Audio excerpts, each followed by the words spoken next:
Hello and welcome to ServLife's Friday update. Last Friday, we sent a mass email sharing about the story of the lay leader training that happened in Nepal. And we've got a great video that goes along with that blog. I really encourage you to check that out.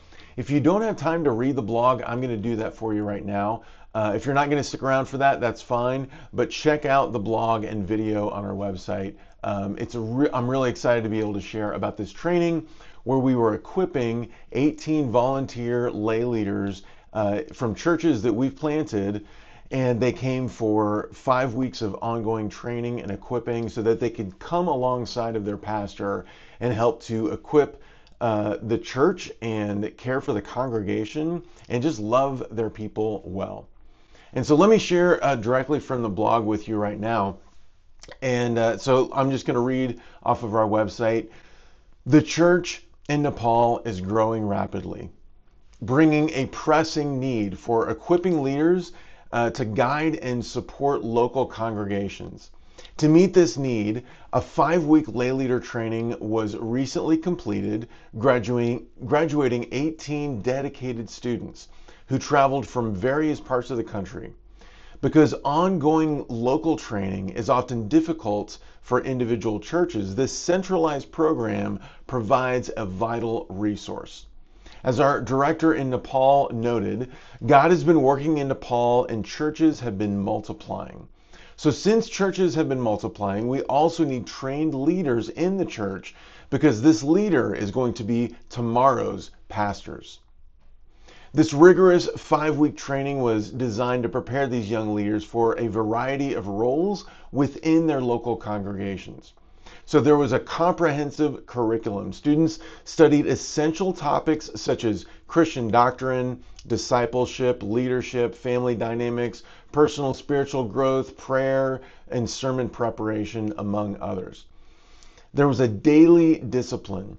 The students maintained a dedicated schedule that started at 5 a.m. with personal devotions, and it ended at 10 p.m. after an evening of study and reading assignments. And there was also community and fellowship.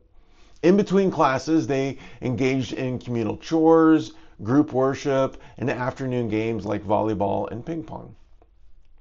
Beckeraj emphasized that the students were treated as a family and respected as leaders, fostering a loving environment where they could openly share and learn together as friends. The spiritual transformation over the 5 weeks was profound for many attendees.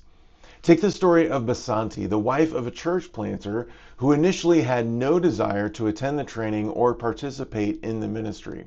Over the course of the program, her heart was completely transformed as she realized God's purpose for her life and her marriage, leaving her weeping with a renewed desire to return home and support her husband's work.